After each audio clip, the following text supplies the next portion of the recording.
Aloha artist, Miss Maggie here. This week we are going to start a project where we are going to dive underwater and scuba dive around an incredible coral reef and notice beautiful details that become a part of an artwork. And so each week we're going to work on a different part of the artwork, and this week we are going to begin with the background.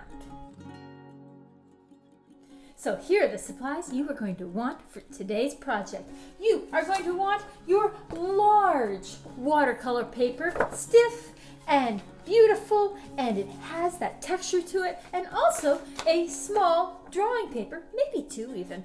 And so large watercolor paper, small drawing paper, pencil, eraser, and we are going to paint today. So you are going to want your watercolors, a paintbrush, and actually, if you happen to have a larger paintbrush, that would be fantastic. If you don't, that's all right. This one's fine.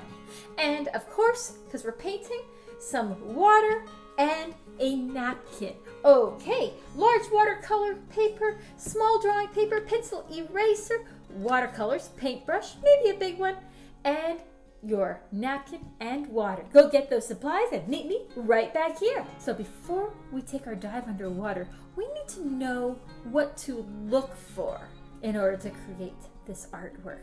Whenever we create an oceanscape or a landscape, there are some things that are going to be up close in the foreground and some things that are in the middle ground, which are a little bit farther away, and some things that are in the background that are much farther away.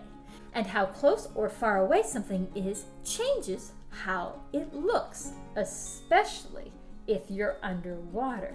So, if you are underwater, the coral reef that you see in the distance and any animals that you see in the distance, they're smaller. The colors are more blue, and you don't have very many details. And so you can see that we have some coral reefs here, we have a honu and an ulua there, so that is in our background. You're going to want to look for that when we go for our scuba dive today. Now, there is also going to be some coral reefs and some animals that are in the middle ground. Here I have some coral reefs where you can see there's some details and some more colors, and it's a little bit larger with more detail. But what about when those fish swim right up to you and they're right close up? I bet then you can see all their amazing colors and you can see their details, and they're not blue and faded out. And so those items are going to be in your foreground. They're in the front. By the time we're done with this project, we're going to have layers. We're going to have this back piece of paper, and then we're going to have a couple pieces of coral reef, not just one, that stick up a little bit, and then we're going to have our animals that stick up even more. So this artwork's even going to be 3D. Isn't that amazing? So what do you say? Shall we go underwater and get some inspiration? Your job on this dive is going to be to notice what you see in the foreground right up close, what you see in the middle ground that's sort of part way away from you, and especially what you see in the background far off disappearing into the blue, and how those parts work, because that is the part that we are going to create today. So come on, jump on in, join me underwater. I took this video footage while scuba diving, and oh my goodness, it is such an amazing world down there. See all those little fish? They all go in and out with the swell all together. What a beautiful foreground that is. And oh, do you see these little fish here swimming about in and out of the holes? Wow, they would be beautiful to have in our foreground as well. Look at all the texture in the coral. That would be really interesting to use too. Right now we're looking up close and seeing some amazing animals like that eel there as well. Oh, fun. And have you ever seen one of these guys? This is a cleaner wrasse. It is native to Hawaii, and oh my goodness, those colors. And here's some beautiful coral, and oh, now I can see into the distance. Do you see how the colors change as we look into the middle ground and the background? What do you see swimming there in the blue? Oh, wow, isn't that amazing? That Honu would look a lot different up close, wouldn't it? Notice how the details that you can see are different. You can see, in some cases, just the silhouette. Here's a Honu that was taking a nap, so now he's in the foreground. And oh, there's another one. Wow, all that texture that we have when something is in the foreground. I'll look at that again later when I get to that part of the artwork, and all of those interesting colors as well. Oh, it seems like this Honu is waking up from its nap. Sort of checking things out, seeing what's going on. I wonder, what's it going to do? I think it's gonna head on out. It's swimming away into the middle ground and then further into the background.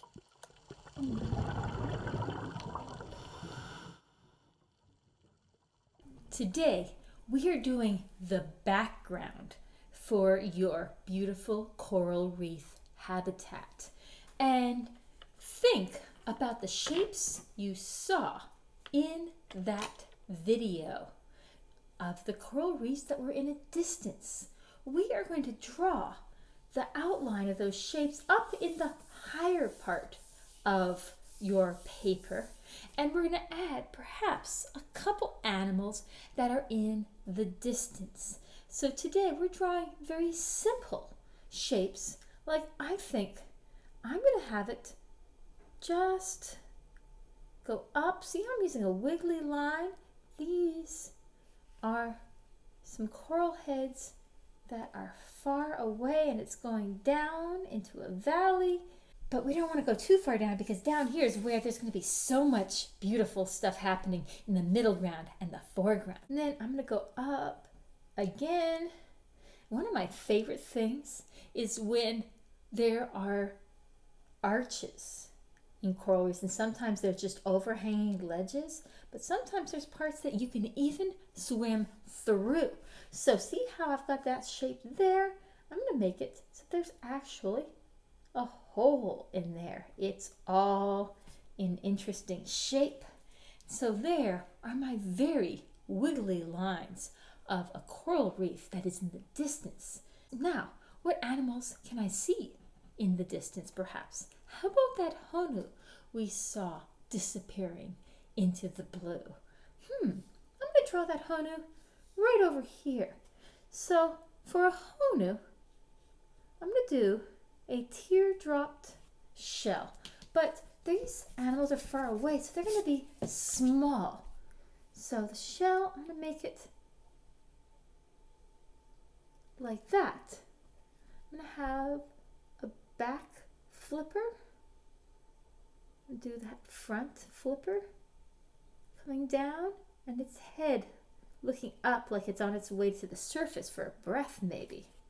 That's what I'll do there. I think those other fins, they're kind of hiding behind, but I'll put that fin there. And how about something else? How about like an ulua? They have an ulua that's looking down at something it wants to hunt for here. Ulua have almond bodies that are actually pretty thick. And they are such fierce hunters. And I've got the tail here, symmetrical. You might choose to have a different animal, but don't do any fish like that. That's not a fish, that's a symbol of a fish. So think about what these animals really look like. Go back and look at that video look at other photos of animals that you might include. I think he needs a couple fins though. And I have a couple videos just below on how to draw some other ocean animals too. But I'm not going to worry about the eye or anything inside because those details aren't going to be visible. We are just drawing silhouettes today. Oh, have we done silhouettes before? We have, but today we're painting them because this is the background. So today we are drawing silhouettes, and then on future days we're going to have a lot more detail. We'll have coral reefs like that, we'll have animals that are up close and large like that, and we're even going to make things pop up and be 3D. So isn't that great? All these wonderful things that will swim through the foreground. But first we've got to make our background. So that's my drawing for today. You might have a little bit more you want to add to yours. That's fine. Take your time. But remember, it's simple because it's in the background. And so I'm going to get my paints ready. So today we are going to do our painting in 2 stages. We're going to do one stage where we do a watercolor wash over the whole paper. We're going to let it dry, and then we're going to come back and do a watercolor wash over our coral and any animals you have in your background. So, a watercolor wash. Do you remember what that is? That is the technique we're going to be using today. With a watercolor wash, we put water on our paper before we put the color on. That will help us have a oceany wonderland. Whenever we paint, we want to stop and think before we get painting. So we're going to stop and think about where we're going to paint. Well, our first step is going to be to paint the whole thing actually. What color? Well, what color did you see in the background of those videos? I noticed a lot of blues, and some areas were a very light blue, and then those parts of the coral and animals that were far away, they were blue too, but they were a darker value of blue. And so those parts will be our second wash. And what stroke? Well, there's 2 ways to go about it, depending on whether you happen to find a larger brush or if you just have a small one. So for watercolor wash, we start with water. Whatever brush you use, hold it down by the metal part, and we're going to get it wet, and we are going to use it as if we are patting a kitten. If you have a large brush, you can go right across like this. Even a sponge brush works for this. So I'm using water, and I'm making sure I don't miss anywhere, and this goes quickly with a large one, but you might not have a large one. You might just have this one. So I'm going to hold it by the metal part, and if I use just the tip, I'll only cover a tiny little bit. But if I go with the side, see how my brush is at a diagonal, not straight up and down, but at a diagonal, then I can cover a pretty good amount of space then too. And every stroke, or maybe half a stroke, I put more water on, and I'm just going down the paper. I keep adding to it. I keep adding to it. I keep adding to it. I keep adding to it.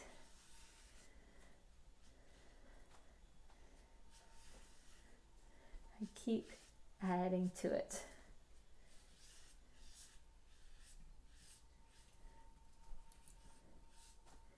And go down this way a little bit because I missed a spot here, but I'm still going stroke, stroke, stroke. It's like I'm patting a baby kitten.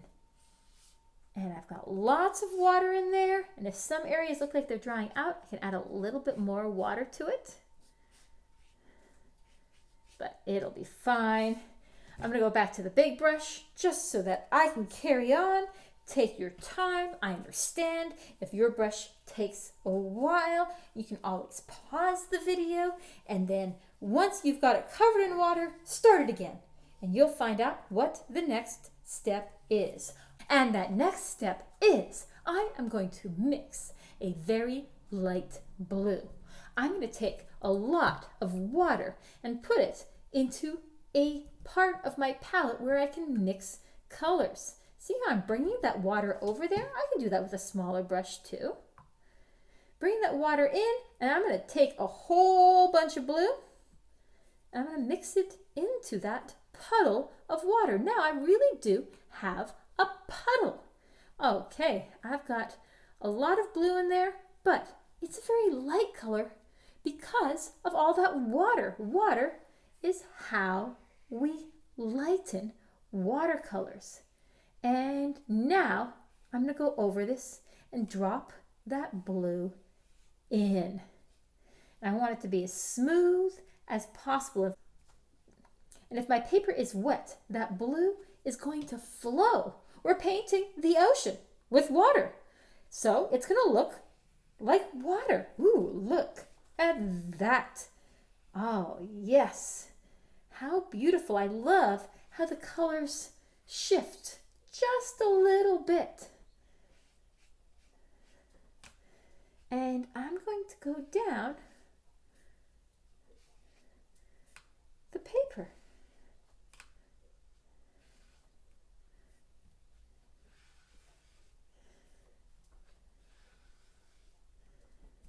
Oh, keep putting those colors in. Oh, I got a little darker there. Grab a little bit more blue. That's all right. Wow, I love it. Interesting things happen when you layer watercolor. Sometimes you can see what you put on underneath while having that top layer adding more beauty to it. So that's what we get to see today when we let our artwork dry. But what are we going to do while our artwork is drying? Well, I bet there's all sorts of amazing ocean creatures that we can put into this artwork on the next steps. How about you practice drawing a couple of them? I have right below this video several more videos, and I want you to pick one. All of them are animals you find in Hawaii's coral reefs. And you can draw one of those on your drawing paper, right? And so I have my paper all painted. I'm double checking the edges. Oops, I missed a tiny bit up at the top.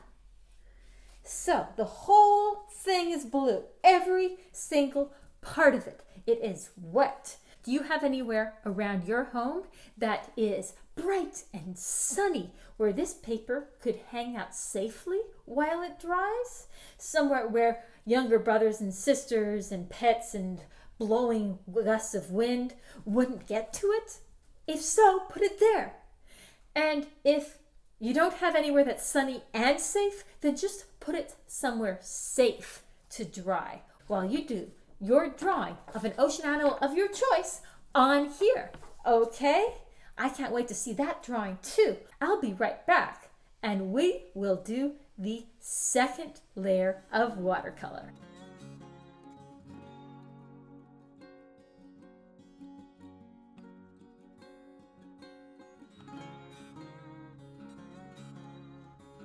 So, what did you draw? Did you draw an ulua? Did you draw a honu? Did you draw something else? I can't wait to see those sketches too. You can turn those into whatever you want. But most importantly, is your watercolor paper dry now? If it feels cool to the touch, it might not be dry enough yet. You really want it to feel just the same temperature to your hand as some other piece of paper you didn't paint on a little while ago. So once it is all the way dry, we're going to get it wet again. We are going to do the second stage of our watercolor wash. We are going to layer these washes, but this wash we're not going to put everywhere. We're going to put it where we want things to be darker, down in here.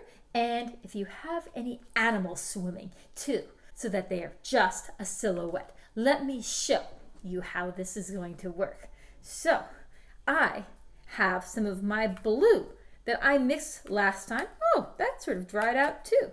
So I've got my blue with lots of water. I can also make some green with water, and maybe I'll let that blue and green mix. Yes, blue-green, that's what I really want. And I can do some blue and purple as well. And all of these have a lot of water in them. And oops, I don't want that. Oh my goodness. So I'm going to move my water over here. I have to decide what to do about that. A mistake is an opportunity to be creative, so I'll see what I can do there. Okay. Now that I have those colors mixed, I'm actually going to clean my brush and make sure that it has a nice tip and a decent amount of water. Wipe it off a little bit. And I'm going to use the tip of that to put the water just inside my honu. Just in there. Yes. So everywhere that's honu is now water. And now this color over here, I'm going to take some of that blue purple and drop it in, and a little bit of the blue green too. Ooh, that was a lot of water in there. I feel like that might have been too much. I'm going to do it again on my ulua. So I'm going to take the water and I'm going to carefully spread that water around inside the fish. No water leaves the shape of the fish. Fill that in and see how it is? Just water.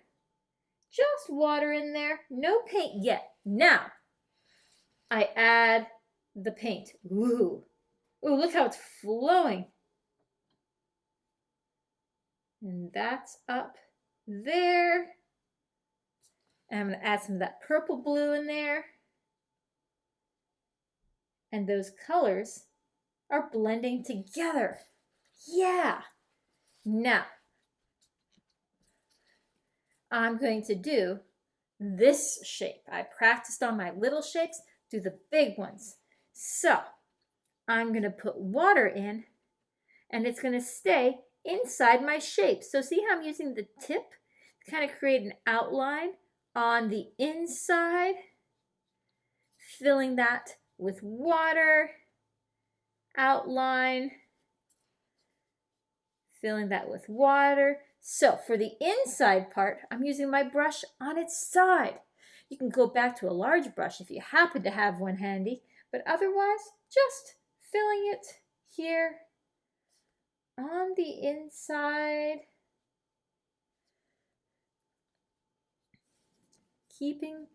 Adding water, filling it in, brush at a diagonal. Lots of work filling this in, but it's going to look fantastic when it's all done. Okay, careful work following my lines. Go slowly. Go over those lines carefully.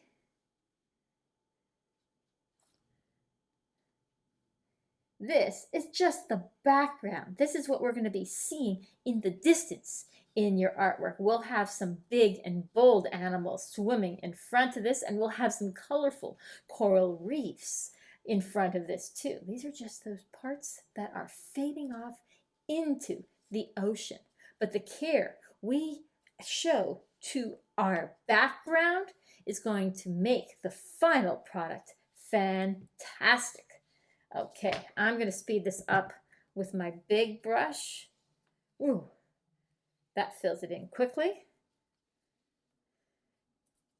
Whatever brush you do, nice and even stroke, stroke, stroke. A little bit more water up where it started, a little bit more up there.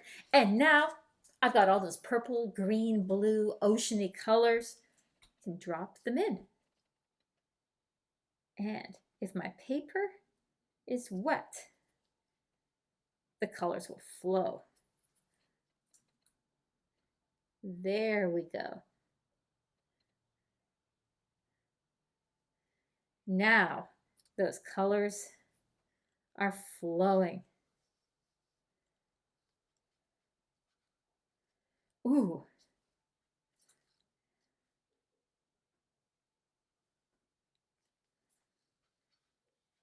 And if it's too dark, add some more water to it and let it flow. Whoa, look at that. Yeah. And I need some more of that blue-green. Put some of that in there. Let these colors mix. Yeah. Isn't this neat? This is where the real excitement happens.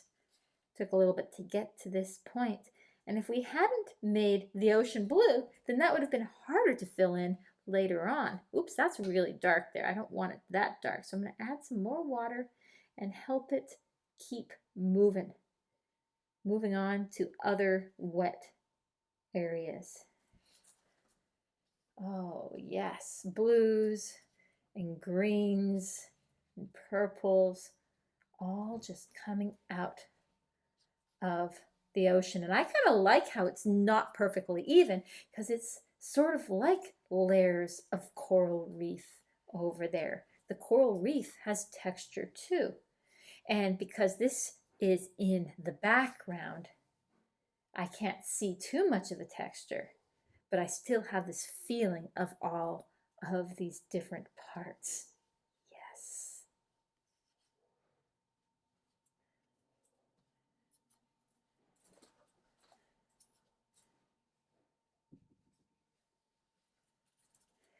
Oh, beautiful.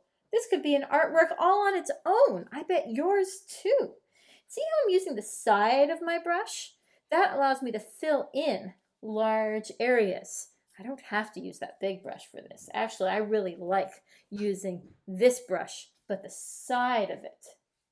Oop, that green is a little too intense. I'm gonna put more water in there. More water, because I'm really like, that's too green. And maybe some purple in there with lots of water. Yeah, I like that purple and green together. And I'm going to bring it down. Move those colors around. But I don't want to mix it all too much. Like, see up there? I kind of just let it be. Because if I keep mixing and I keep mixing and I keep mixing, it'll all turn muddy.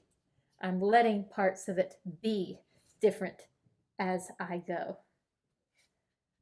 Oh. Good fun there. Yes.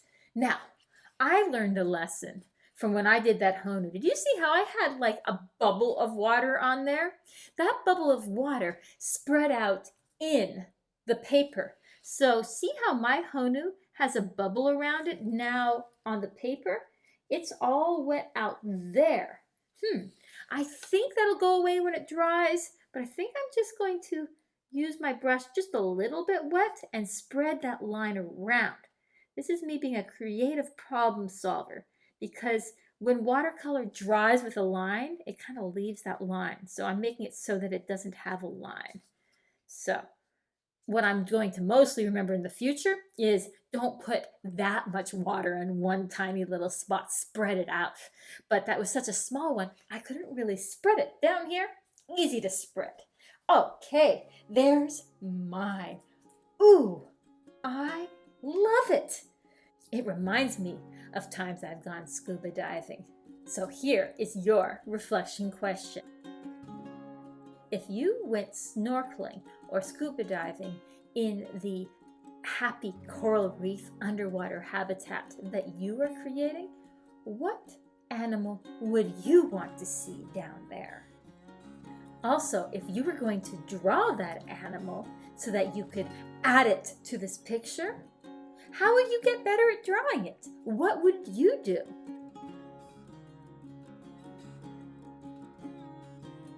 Okay, so let's clean our brush, dry it off, give it a hug, clean up our paints so that they're all ready for next time, and put your artwork somewhere safe to dry, because next week we are going to add the middle ground to it, which will be some amazing coral reefs. I can't wait till then. Ahui ho!